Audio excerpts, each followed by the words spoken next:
Я не сустракаю стэрэотыпаў пра беларусаў, потому што я расказваю пра то, якія сапраўдныя беларусы. Повномасштабна війна в Україні дала більше розуміння білорусам, що навіть якщо ти виїхав, ти маєш триматися за своє. І у нас в Беларусі не так багата людзей агулам, якія могуць узяць на сябе і адказнасць, і рызыкі, долучыцца да такой расстрельнай каманды. Чи є розуміння у білорусів, що свобода дається лише кров'ю? Мне бы вельмі хацелася, каб нашыя страты ў барацьбе за вольнасць і вашыя страты ў барацьбе за вольнасць былі меншыя. Тому що про Білорусь ми стали більше знати після 20-го року. Мы, беларусы і украінцы, глядзелі на сябе праз прызму расійскай прапаганды.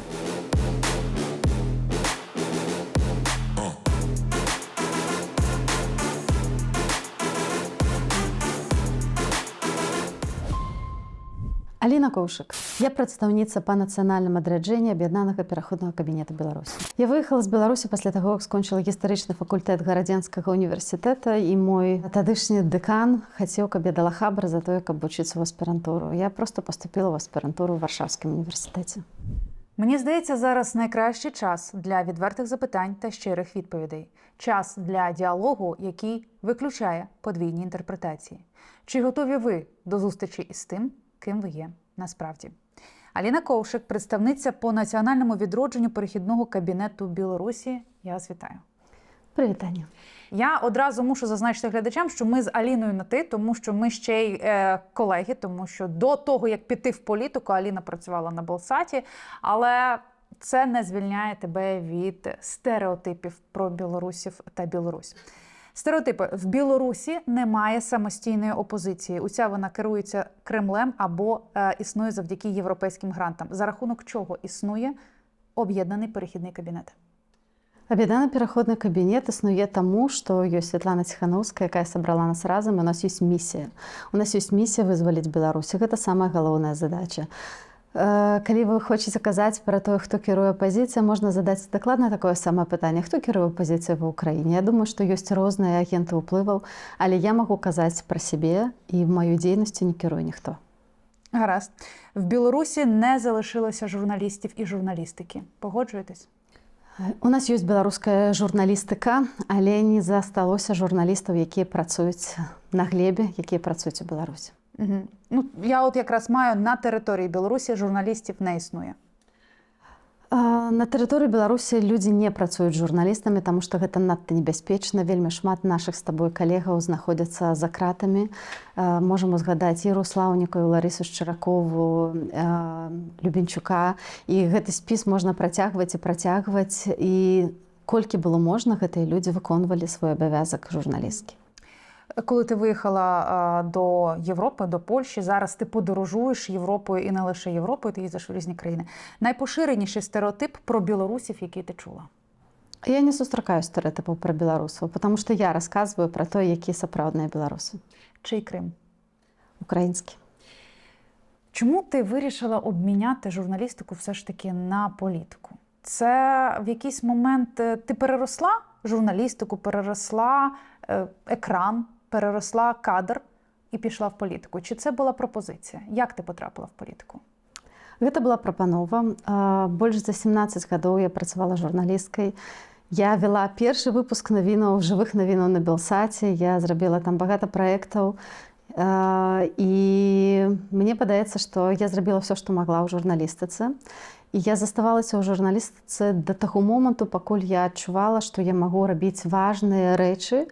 І для мяне гэта было важна. Гэта таксама была місія даносіць людзям праўду і даносіць людзям праўду на беларускай мове. Для мяне гэта было прынцыпова. Пайсці в палітыку, сапраўды, гэта была прапанова, гэта не быў мой выбар. Шчыра кажучы, я заўсёды, нават калі ішла ў журналістыку, думала, я не буду працаваць з палітычнымі тэмамі. Не, мяне цікавіць гісторыя, культура, все. Ну, але немагчыма быць у беларускай журналістыцы, не займацца палітыкай. В прынцыпе, Беларусі зараз палітыка ёсць усё. Любыя пытанні, звязаныя з культурай, яны таксама палітычныя.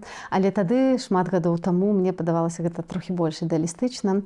Але было наканавана інакш. Я займалася сапраўды моцнымі, наймацнейшымі палітычнымі тэмамі, міжнароднай палітыкай, брала самыя хіба важныя інтэрв'ю з вялікімі людзьмі, палітыкамі і нобелеўскімі лаўрэатамі. Вось, рабіла ўсё, што магла на гэтым полі. І потым, калі да мяне прыйшла гэтая прапанова, я здзівілася, застанавілася і думала, ці сапраўды гэта той момант гэта зрабіць.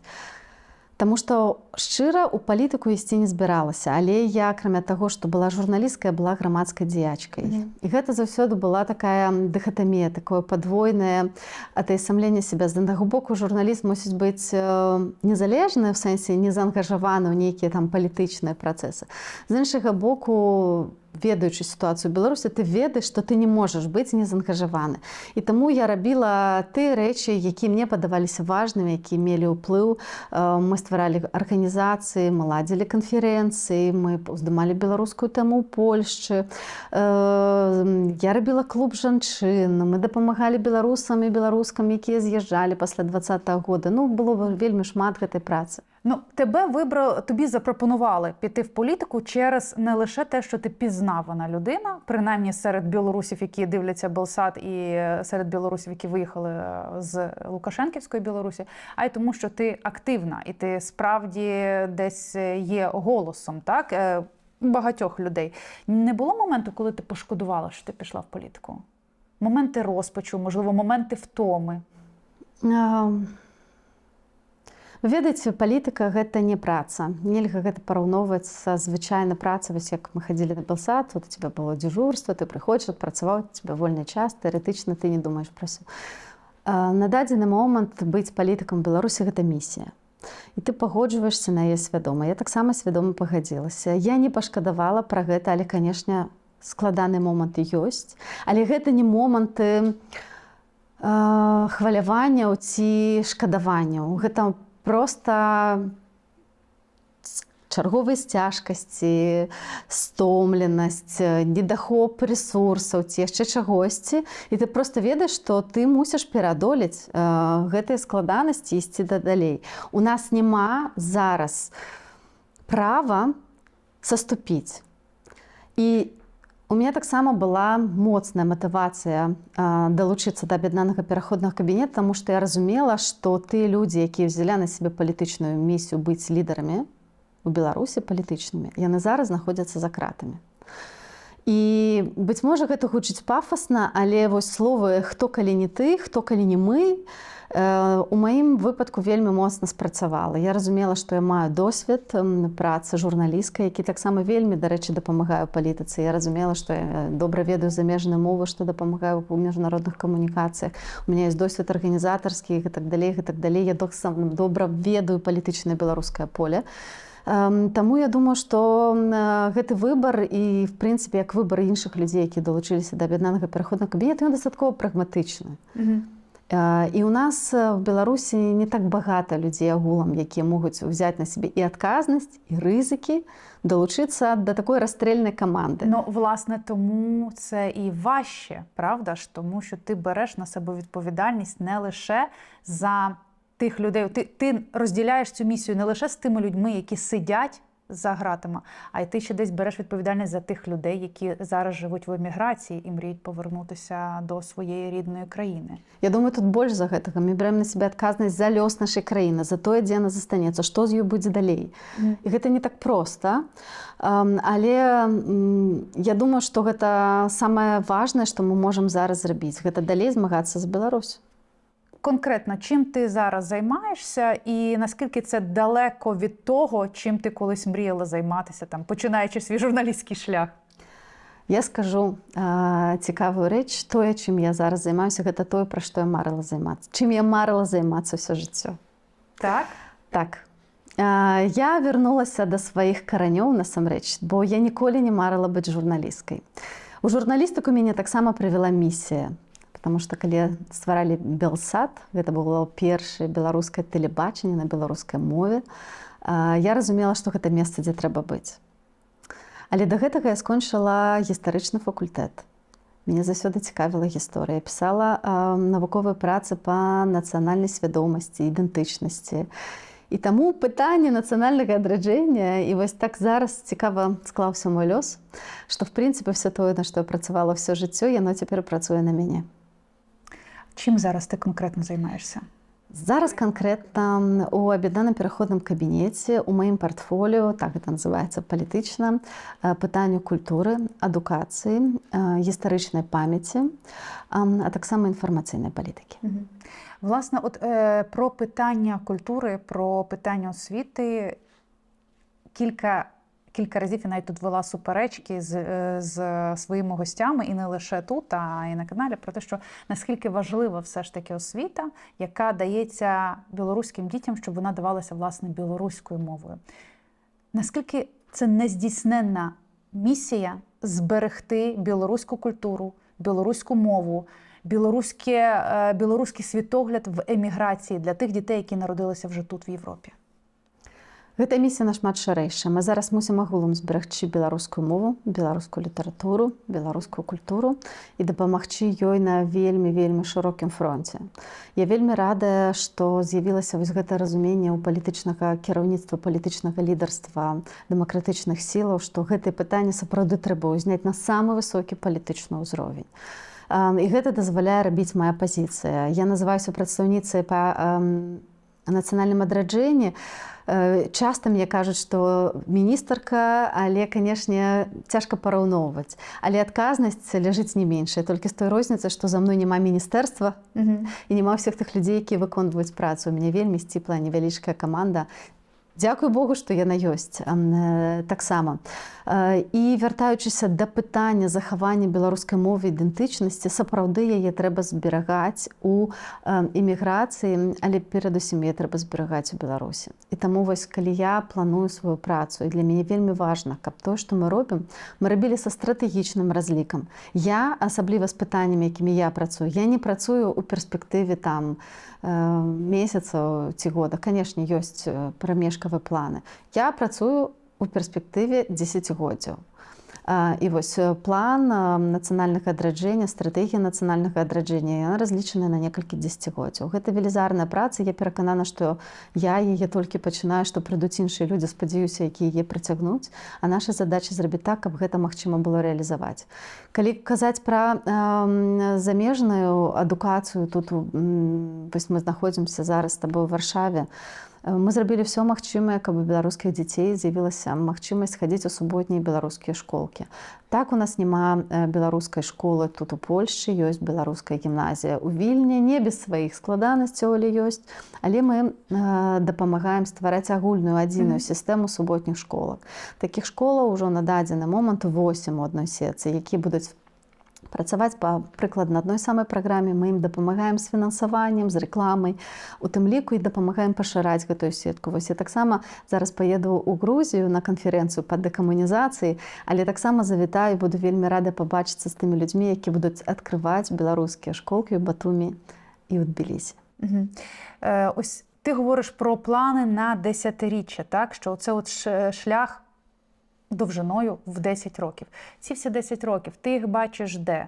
За межею Білорусі, чи все ж таки є надія на те, що паде режим Лукашенко, ви повернетесь і ти продовжиш боротися в Білорусі за білоруську культуру? Гэта не надзея, гэта ўпэўненасць. Мы вернемся в Беларусь. І мы працягнем там будаваць краіну. Я ў гэтым абсалютна перакананая. Цяжка сказаць, калі гэта адбудзецца, ці гэта адбудзецца праз паўгады, праз год, праз 2. Мы павінны быць падрыхтаваныя да гэтага вяртання, і гэтым таксама мы зараз займаемся. І працуем на нашу місію, на развіццё вось гэтых стратэгічных накірункаў, важных для таго, каб захаваць агулам беларускую нацыю. І таму я вельмі табе ўдзячная, што ты кажаш, наколькі важнае пытанне адукацыі дзяцей за мяжой не толькі. Таму што гэта наша будучыня. І я ў тым ліку працую таксама для наступнага пакалення, для майго сына. Я хацела бы вельмі, каб ён таксама мог вярнуцца ў Беларусь. Я, як мама, яка народила дітей в Україні, які жили за Януковича, за проросійських міністрів. Я, як мама, яка не могла в Києві, в столиці України, знайти гурток для своїх дітей україномовний, де я не могла знайти їм садочок, де була б українська мова. Я чудово розумію, наскільки важливо ще не покладатися лише на державу, а й наскільки важливо батькам щось вкладати в своїх дітей. Наскільки білоруське суспільство зараз, от те, з якими ти спілкуєшся, я розумію, що ми зараз говоримо про людей, які виїхали, тому що в Білорусі небезпечно говорити білоруською мовою, так? Але от наскільки суспільство, те, з яким ти стикаєшся тут, за межею, готове співпрацювати з вами і готове доносити своїм дітям необхідність знання білоруської мови, білоруської культури, білоруської свідомості? Я думаю, што гэты ўзровень свядомасці ён расце. Ён расце з кожным годам. Мне падаецца, нават з кожным месяцам, бо вось запытанні, гэты размовы, якія адбываюцца паміж намі, яны ёсць. Але, канешне, ён недастатковы. У нас не было такой школы эміграцыі. То бок беларусы раней, калі выязджалі за мяжу да 20-го года, вельмі часта яны хутка асіміляваліся, забывалі пра беларускія карані, недзе існавалі альбо ў польскіх суполках, альбо ў расійскіх суполках. Так было.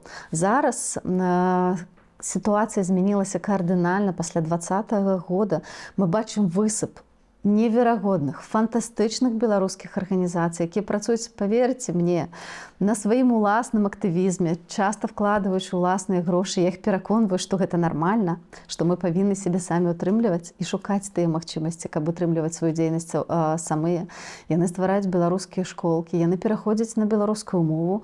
Так, быць можа, гэта працэс не такі хуткі, але ён ідзе, і гэта бачна. Ёсць людзі, якіх я сустракала яшчэ 2 гады таму, яны былі расійскамоўныя, цяпер яны беларускамоўныя, яны шукаюць для сваіх дзяцей магчымасці. З нашага пункту гледжання мы хочам так запраектаваць гэтыя школкі, каб яны былі цікавыя сучасным дзецям, каб гэта былі не проста урокі беларускай мовы. Натуральна, гэта важна, каб дзеці захавалі нават магчымасць пісаць кірыліцай, а не лацінкай, вядома. Каб яны вывучыліся чытаць, каб яны ведалі нашыя традыцыі. Вось, напрыклад, у суботу я была у гданьскай школцы, і там дзеці вывучалі беларускае свята багач, свята ўраджаю, знаёміліся з традыцыямі і гэтак далей. І гэта неверагодна. Але мы гатовы вкладацца ў гэта, ствараць школкі, але патрэбны запыт на тое ад людзей. Таму зараз, я лічу, адной з нашых галоўных задач гэта ўздымаць запыт бацькоў на тое, каб іхныя дзеці адчувалі сябе беларусамі. Мені видається, що такий запит ось на масове вивчення білоруської культури, білоруської мови, він з'явився відносно недавно. Як ти вважаєш, повномасштабна війна в Україні дала більше розуміння білорусам, що навіть якщо ти виїхав, ти маєш триматися за своє, що ти в першу чергу білорус? Я думаю, што перадусім беларусам дапамог гэта зразумець 20-й год. Паўнамасштабнае вторгненне Расіі ва Ўкраіну стала маркерам таго, што ёсць чорнае і белае. І ўжо нельга падзяляць рэчы іншымі колерамі. І расійская мова стала мовай агрэсараў. І калі раней прадстаўнікі беларускай дэмакратычнай апазіцыі вельмі асцярожна выказваліся і казалі, што павінна быць 2 дзяржаўныя мовы, ўсё ж такі ў нас шмат расійскамоўнага насельніцтва. Я лічу, што ў нас павінна быць 1 дзяржаўная мова. Я кажу гэта шчыра зараз у маіх інтэрв'ю. Як гэта будзе, мы не ведаем, але гэта маё перакананне. Гэта не значыць, што мы будзем рэпрэсаваць людзей, якія размаўляюць па-расейску, але мы зробім усё магчымае, каб беларуская мова стала галоўнай лідэруючай мовай. Але дзеля гэтага нам патрэбна сапраўды стварыць новую сістэму адукацыі, якой зараз няма. Уявіце сабе, у Беларусі зараз няма поўнай сістэмы беларускамоўнай адукацыі. То бок няма так, щоб дзіцёнак пайшоў у беларускі садочок, потым беларускую школу і скончыў беларускі універсітэт. Насправді я уявляю це, тому що в Україні теж доволі часто це називалося українською школою, а вчителі говорили російською. І, на жаль, є зараз випадки, коли вчителі дуже важко переходять на українську мову, а між собою потім з дітьми на перервах спілкуються російською. На жаль, так є. Але тим не менше, ці зараз процеси прискорилися. Зараз, мені здається, є можливість прискорити ці процеси не лише через школу, наприклад, поширення білоруської мови, а й через молодь, яка дивиться стендапи, ютуб-канали білоруські, білоруська музика, білоруський театр. Але цьому всьому треба допомагати. От що для цього робиться? Ще уточню питання. Як перехідний кабінет Білорусі спілкується з молодим поколінням? Чи він зацікавлений в цьому спілкуванні? Мы зацікаўлены у тым, каб даносіць нашыя думкі да маладога пакалення. Быць можа, у нас няма адмысловых каналаў камунікацыі, але тое, што мы робім, мы аналізуем медыйнае поле, і не толькі медыйнае. Мы глядзім, якіх праектаў не хапае ў Беларусі. І я ўвесь час паўтараю таксама пра тое, што мы мусім больш арыентавацца на моладзь, не толькі даносячы палітычныя наратывы. Я думаю, што зараз самая моцная зброя гэта насамрэч культура, гэта наша ідэнтычнасць. І вось усё, што спрыяе нашаму ўзмацненню сябе як беларусаў, яно, напэўна, будзе спрыяць слушным палітычным выбарам. І тут я б не хацела падзяляць беларусаў там на лепшых і на горшых. Мы ў складанай сітуацыі. Краіна знаходзіцца фактычна пад акупацыяй. Уладу захапілі людзі, які ўтрымліваюць іх гвалтам. Але ёсць цудоўныя парасткі беларускай культуры. З'яўляецца такі беларускі шансон, напрыклад, які там слухаюць на раёнчыках. Альбо ёсць паблікі ў такіх вельмі папулярных сярод моладзі сетках, не толькі тиктокі, але іншыя, там, дзе спілкуюцца менавіта моладзь, і яны, уяві сабе, яны размаўляюць пра гісторыю Беларусі. Беларуская мова. Ім падаецца, што зараз беларуская мова такая секретная мова, якую ніхто не разумее, якая вылучае нас. І мне здаецца, што велізарны поспех пасля 20-го года, які мы можам аднатаваць, што нам удалося цалкам замяніць статус беларускай мовы. З мовы прыгнечанай, з мовы, як хацелі сказаць, там, недаразвітыя, быць можа. Зараз гэта стала мова сучасных, паспяховых і ганарлівых беларусаў. І я гэта падмічаю. Ти говорила про те, що спілкування інколи не вистачає. Я б хотіла, власне, про спілкування, про донесення інформації поговорити. Мені дуже часто під мітом, під цією програмою, дуже часто мені в коментарі прилітає, мовляв, українка не готова до теми, українка не знає, що відбувалося в Білорусі, українка говорить зверхньо. Але я кажу щиро, я не знала, що відбувається в Білорусі аж настільки глибоко. Це щиро, це правда. Тому що про Білорусь ми стали більше знати після 20-го року. Тому що навіть після 20-го року у нас Лукашенко чомусь вважався, не я його вважала, але були опитування, що один там з найпопулярніших політиків, вірили люди в хороші дороги, в те, що вчителі у вас і лікарі літають 2 рази у відпустку за кордон, вірили в те, що ковбаса у вас досі по 2,20. І не бачили вбивств, не бачили зникнення і вбивства Захаренка, не бачили катувань. Десь це було, але не заглиблювалося так. От чому це? Чия це проблема, на твою думку? От як журналістка? Я тут хіба працитую нашага любімага украінскага аналітыка, які шмат займаецца беларуска-украінскімі тэмамі, таму што мы, беларусы і украінцы, глядзелі на сябе праз прызму расійскай прапаганды. Гэта відавочна, і таму я вельмі рада, што мы зараз прыходзім і размаўляем паміж сабой, так як сёння. Я па-беларуску, ты па-украінску. Мы цудоўна разумеем адну. І мы можам размаўляць без стэрэатыпаў. Гэтага не хапала ўвесь гэты час. Ну, вы разумееце, што так здарылася не выпадкова. Велізарная машына на гэта працавала.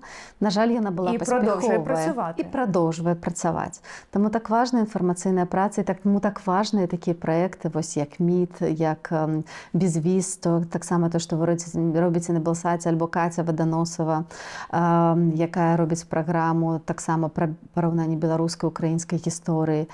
Мы павінны лепей ведаць адзін аднаго, і мы павінны паважаць наш гістарычны шлях. Мы ганарымся цудоўнымі суседзямі украінцамі. Мы падтрымліваем вашу барацьбу.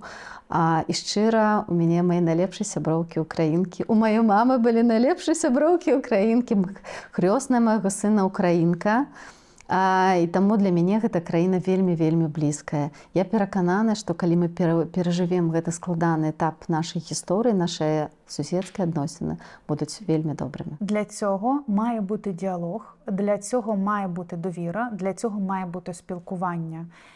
Я б дуже хотіла поспілкуватися з пані Тихановською, я б дуже хотіла поспілкуватися з Фраником Вечоркою, але він 3 рази відміняв наше інтерв'ю. От чомусь, і в мене, знаєш, як в деяких моїх українських колег, я зараз кажу абсолютно щиро, вони кажуть, вони не виходять до нас чомусь на зв'язок. Коли вони десь їх зустрічають в Вільнюсі чи десь, вони як ніби уникають українських журналістів. І отут питання, після 2020 року, особливо після 24 лютого 2022 року, все змінилося.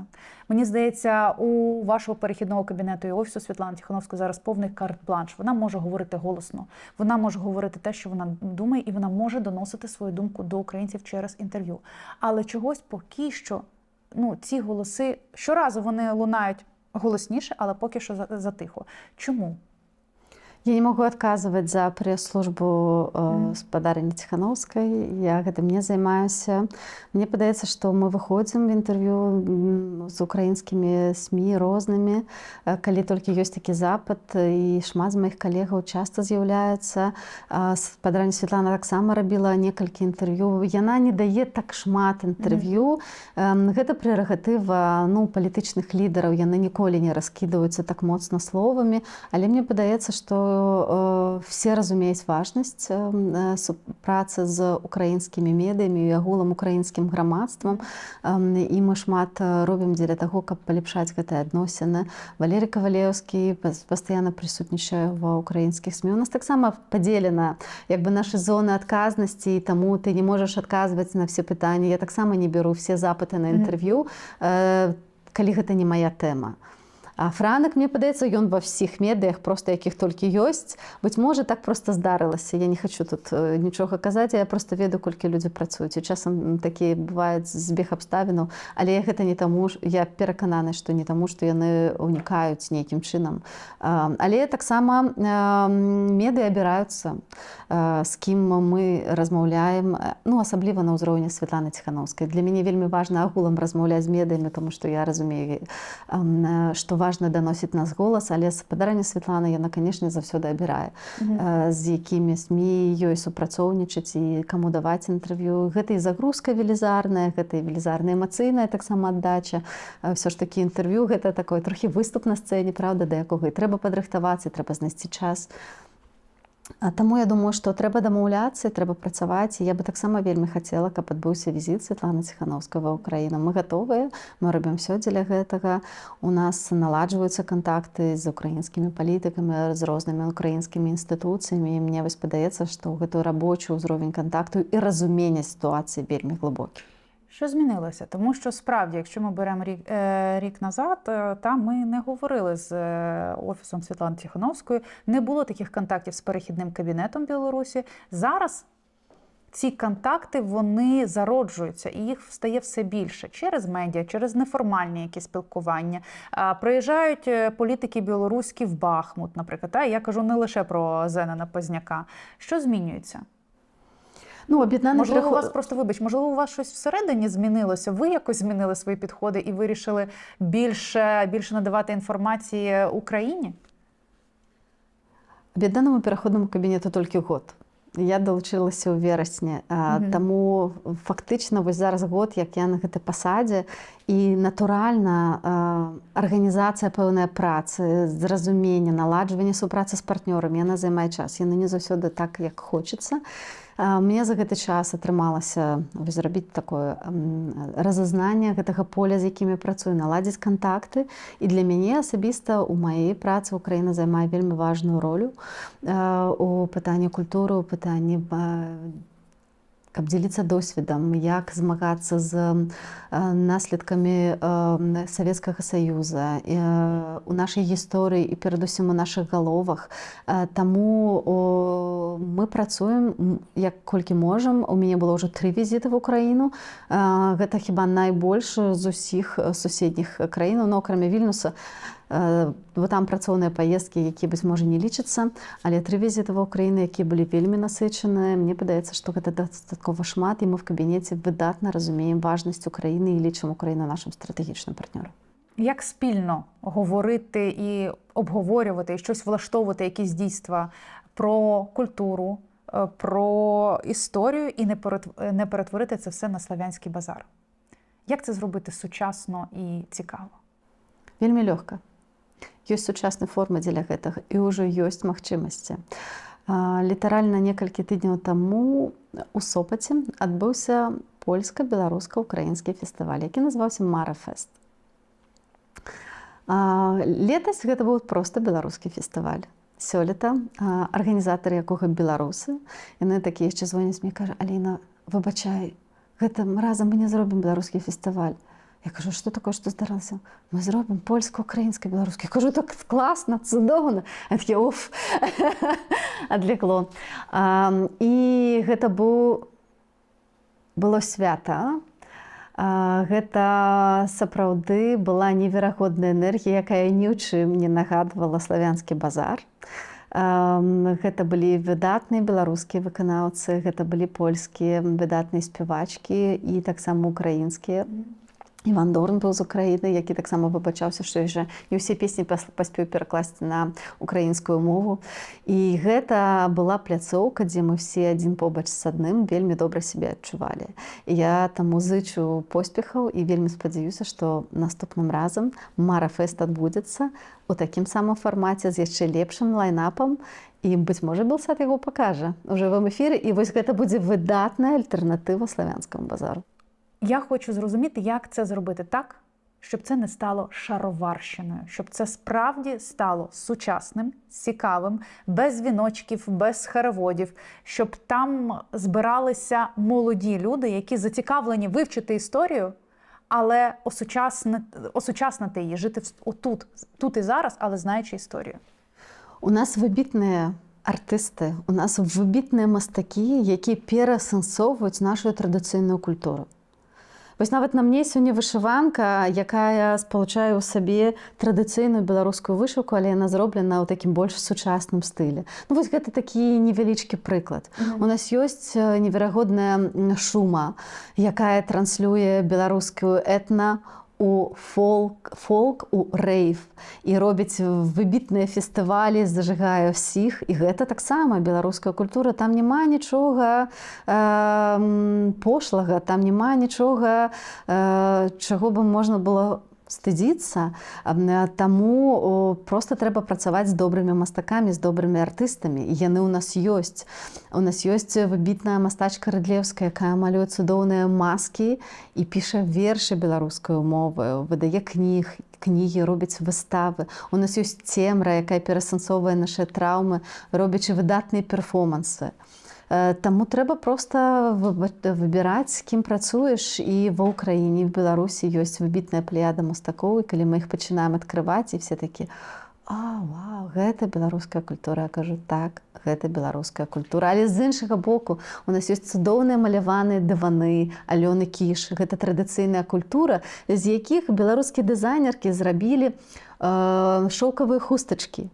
І гэта таксама традыцыйная беларуская культура. Наскільки білоруси, які виїхали, цікавляться білоруською культурою? Тому що я сюди запрошую не лише політиків, не лише представників перехідного кабінету. Я сюди запрошую спортсменів, я сюди запрошую чудових акторів, я сюди запрошую просто людей, які вивезли своїх онуків і щось роблять все рівно ось для Білорусі тут.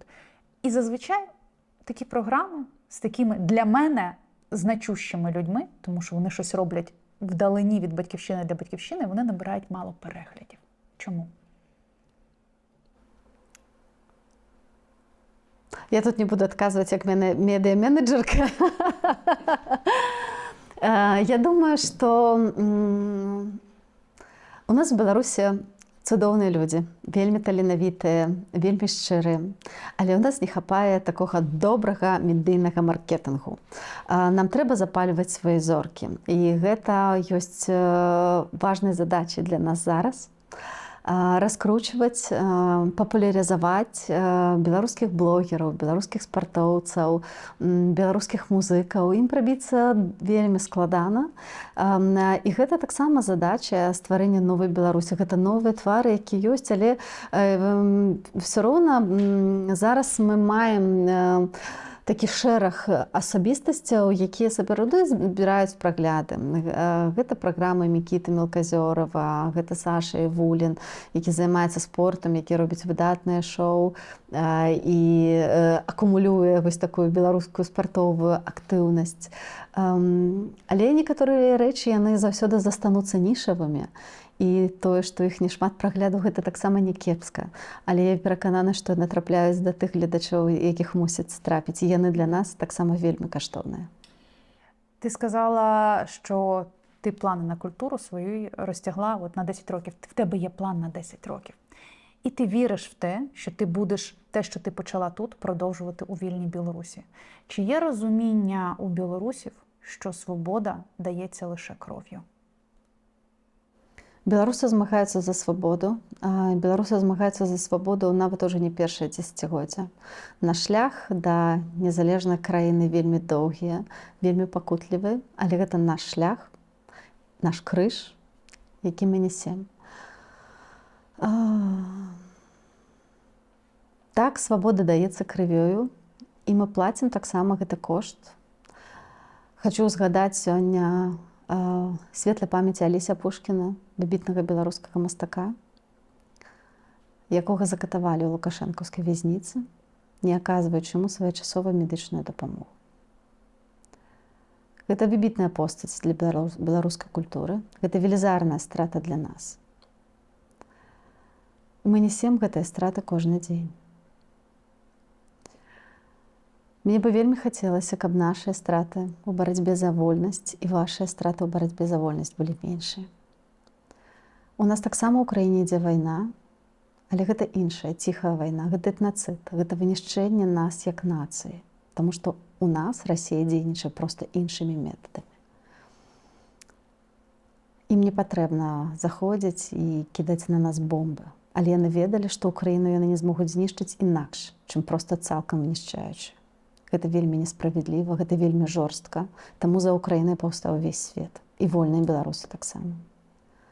Але мы не паддаліся, мы працягваем гэтую барацьбу. І калі я размаўляю з людзьмі, вось нават учора ў Гданьску, людзі выходзяць 3 гады на акцыі, стаяць партрэтамі палітвязняў, арганізоўваюць усё самі. Я кажу, навошта вы гэта робіце? Вось дзе вы бярэце сілу?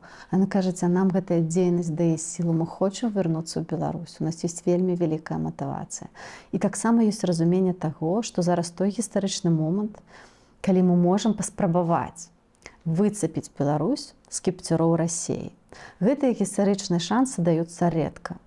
Прыкладна раз на стагоддзе. Такое было на пачатку 20-го стагоддзя, і вось прыкладна зараз мы перажываем гэты момант. І я, як гісторык, ведаю гэта дасканала. І менавіта таму я таксама далучылася да аб'яднанага пераходнага кабінету, каб паспрабаваць зрабіць усё, што ў маёй моцы, каб завершыць гэта, каб Беларусь сапраўды стала незалежнай, вольнай і шчаслівай краінай для сябе і для наших дзяцей. Ви готові скористатися моментом і зайти усім перехідним кабінетом одразу до владних кабінетів Білорусі? Щойно впаде диктаторський режим Лукашенка. Як толькі будзе вакно магчымасцяў і зможам зайсці ў Беларусь, мы гатовы гэта зрабіць, у нас на гэта ёсць план. Що робити з тими, хто там залишиться, прибічниками Лукашенка? Гэта будзе праца, якую трэба будзе выканаць. Мы, конечно, таксама разумеем, што трэба будзе правесці дакладнае следства, хто чым займаўся, наколькі людзі былі зацягнуты ў гэтай рэпрэсіі. Але мы, конечно, таксама разумеем, што дыялог з пэўнай часткай номенклатуры неабходны. А буде час на ось ці слідство? Не боїтеся, що поки ви будете займатися слідствами, поки ви будете виясняти, от що робив той чи інший чиновник, ви втратите цей час і російська пропаганда знову почне працювати? То, што расійская прапаганда і агулам расійскія спецслужбы, яны не адпусцяць Беларусь, гэта зразумела, і гэта будзе вельмі жорсткая барацьба, да якой мы гатовыя. У нас таксама ёсць разуменне таго, з кім прынцыпова нельга ўжо будзе супрацоўнічаць і з кім можна будзе супрацоўнічаць. Але, канешне, індывідуальна гэта будзе таксама разглядацца. Таму наша задача зараз максімальна скумуляваць сілы У нас ёсць праграма кадравага рэзерва, якая збірае тых людзей, якія гатовыя падвысіць зараз свае кваліфікацыі, каб потым ведаць, што рабіць у гэты момант. Уявіце сабе, каб змяніць уладу ў Беларусі, нам будзе патрэбна ад 3 до 5 тысяч чыноўнікаў адначасова на ключавых месцах памяняць. У вас є ці люди? Усёй лічбы яшчэ няма, але мы працуем над гэтым. Гэта велізарная праца. Ви готові до того, що лукашисти, ну я маю на увазі люди, яких все влаштовує, будуть чинити вам спротив? Канешне, будзе супраціў, гэтыя людзі трымаюць уладу гвалтам, і яны яе не аддадуць Я кажу просто навіть не так. про чиновників, а от про людей, про пенсіонерів, про ту молодь, яку все влаштовує, і вона живе за Лукашенка. Я думаю, што тут будзе нашмат прасцей, бо паводле некаторых сацыялагічных апытанняў натуральна, што ў краіне ідзе дыктатура, ідзе сама краіна нагадвае канцэнтрацыйны лагер, нельга цалкам давяряць сацыялагічным лічбам, але паводле некаторых сацыялагічных апытанняў цвёрдага электарата Александра Лукашэнкі 12%. Я думаю, што гэта не велізарная праблема, з якой можна будзе справіцца. Який кінець Лукашенка ти бачиш? Я хочу побачыць Лукашенка на лаве прысудных. Яку ти себе бачиш у вільній Білорусі? Ти там міністр, ти там в першу чергу мама, яка повернулася до своєї хати і показуєш дітям їхню батьківщину? Чи ти там громадянка Білорусі, яка активно веде далі якісь, не знаю, політичні дискусії, культурні дискусії, але вже, ну, десь, можливо, своя громадська організація? Хто ти? Я бачу сябе вольнай беларускай перадусім, чалавекам, які зможа рэалізоўваць свае ідэі. Якое месца мне будзе наканаванае, гэта не так важна, але я ведаю, што буду працягваць маю місію. Я дуже бажаю, щоб ця місія була вдалою і розпочалася, принаймні вже у вільній Білорусі, чим швидше. Яна ўжо распачалася. Але я хочу, щоб це було вже от у Білорусі. Дякую вялікі. Дякую за зустріч. Дякую.